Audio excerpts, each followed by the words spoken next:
Dalam debat tu salah satu ciri dia nak tuduh pihak tu, dia nak tuduh satu pihak ni sesat atas tuduhan Wahabi. Sesat Wahabi. Sebab apa Wahabi? Wahabi sesat Wahabi.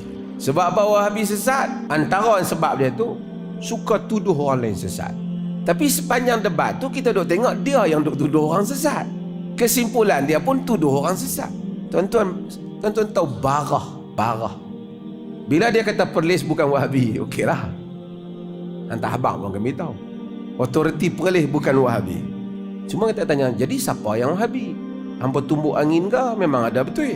Tapi jika tuan-tuan masih ingat, di Malaysia ni ada seorang lagi hamba Allah Ta'ala. Dulu dia debat dengan saya, dia lari. Saya tak ingat nama dia, saya lupa.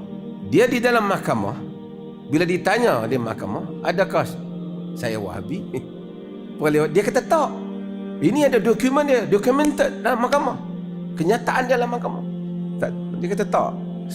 Sedangkan dia bersumpah sebelum dia nak jawab tu, dia bersumpah tidak ada yang benar melainkan benar. Mahkamah macam benar, mahkamah.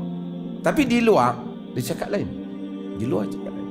Saya bukanlah peduli sangat benda-benda, tapi saya nak cerita, ini adalah satu agenda memecahkan orang Islam. Jadi kalau tak Wahabi, siapa yang Wahabi? Mungkin nak kata Arab Saudi Wahabi. Jadi Arab Saudi sesat. Soalan yang patut ditanya lagi, mungkin hari itu ada terlepas soalan patut bertanya kat dia. Orang-orang yang pergi ke Mekah, yang solat di Masjidil Haram dan Masjid Nabi sejak lama, haji dan umrah, adakah selama ni mereka solat di belakang imam-imam yang sesat?